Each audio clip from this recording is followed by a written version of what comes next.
Hello everyone, welcome back to a new video.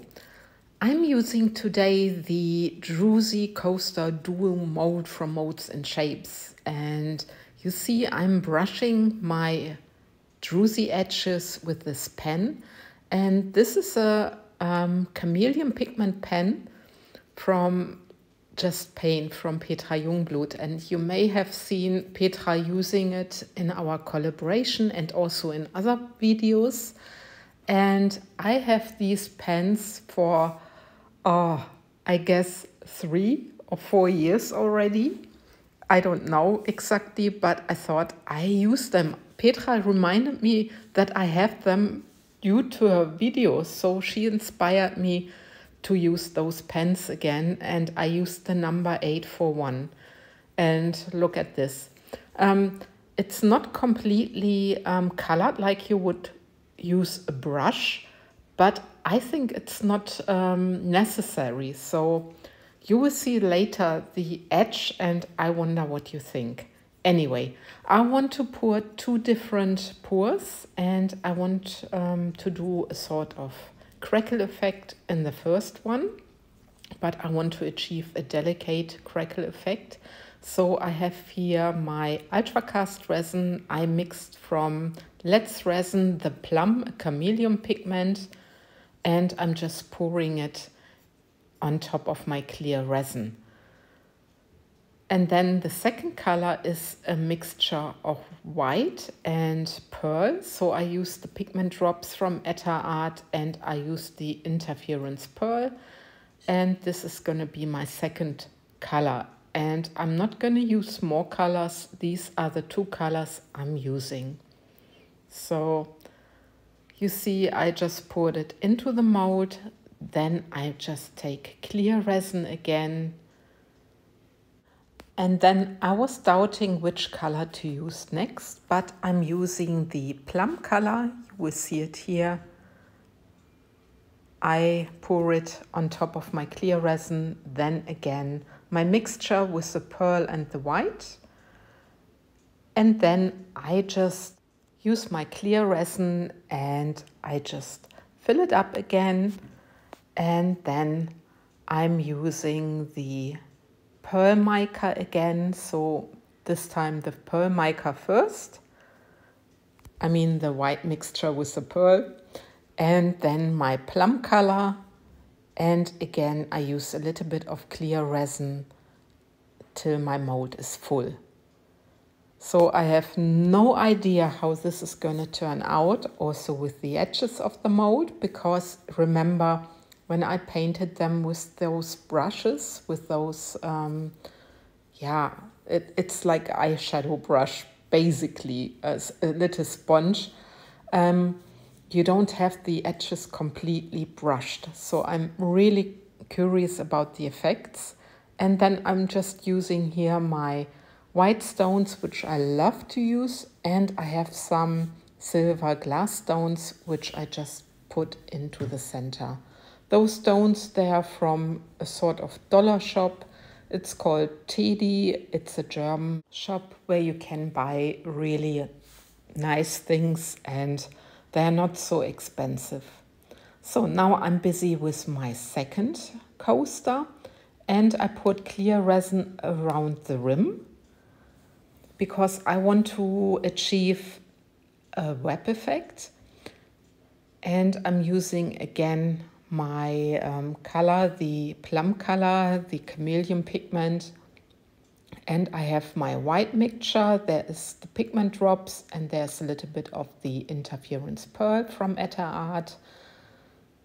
And I'm pouring around the rim first my color with the plum. You see it there.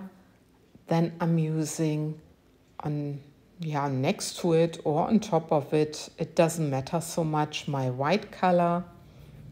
Then I'm taking my clear and I'm filling up my mold. You see it there. I'm just pushing out the colors, and then I'm altering the colors again. You will see it in a second, but I need to take care of some bubbles which are trapped on the bottom of the mold. So now there's the plum color again.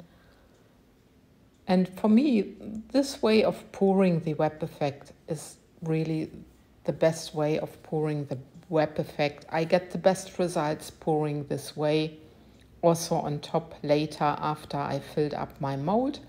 And I'm doing the same now with the white. And then I can let the resin do whatever it needs to do. I'm just filling my mold up a little bit so that I'm really up to the rim, that I don't need to do any sanding or whatsoever. And now I need to take care of little bubbles again, but this is no problem. And then I just can let the resin do its magic. There needs to be something in the center as well.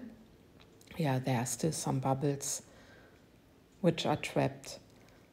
But there needs to be something in the center, like I said, and I will be using the same mixture of my white stones and some silver stones. Yeah, you see, I was busy quite a while with my bubbles. I didn't remember this. I mean, I'm surprised while I'm doing my voiceover, and it's always funny because when the pour is a couple of days ago, you don't really remember what you've done, and with the voiceovers, it's not always easy. But you see what I'm doing here with my stones. I just make sure I get them into the center how I want them to be, push them carefully down so I don't have any traces on my mold. And now there's a little time lapse where you can see how the resin is moving, especially on the left side where the web effect is. And I just sometimes carefully use the torch a little bit just to help my resin and to pop some bubbles.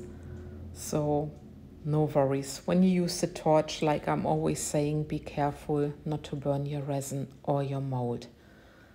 Anyway, 24 hours later I can demold, and I'm so curious. I'm so curious how these turned out. They are still a little bit bendy even though I waited so long. But yeah, I'm just being careful that that you don't have any fingerprints or whatsoever. The resin was cured enough so that there are no fingerprints, but I'm still quite carefully.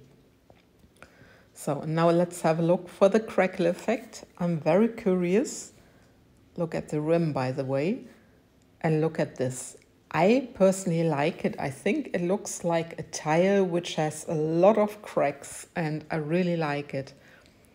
I was surprised because I thought that I might see more of the Chameleon Pigment. I didn't, but I think it's awesome. And yeah, like I said, I like it very much. And you can see the rim later on in the final result. You see the rim even better. I just put them back on the other side because, like I said, they were still a little bit bendy. And now I'm curious about the web effect. And again, love the rim. And look at this web effect. It's so amazing and it has so much depth. This one I really love. When I demolded it, I really literally said, wow, because I really like it. I like the way the colors are. They're looking very nice, a more creamy color. And there you see the first one with the crackle effect. You see the awesome effects from the druzy edges. I really like it. Also with the chameleon pen, what I colored, I think it's wonderful. I really adore it. And now there's my favorite coming with the web effect. And look at this. Very beautiful. Okay, with this, I love and leave you. And like always, I thank you for watching. And I hope I gave you some inspiration. Take care, guys. Thanks for watching again. Bye-bye.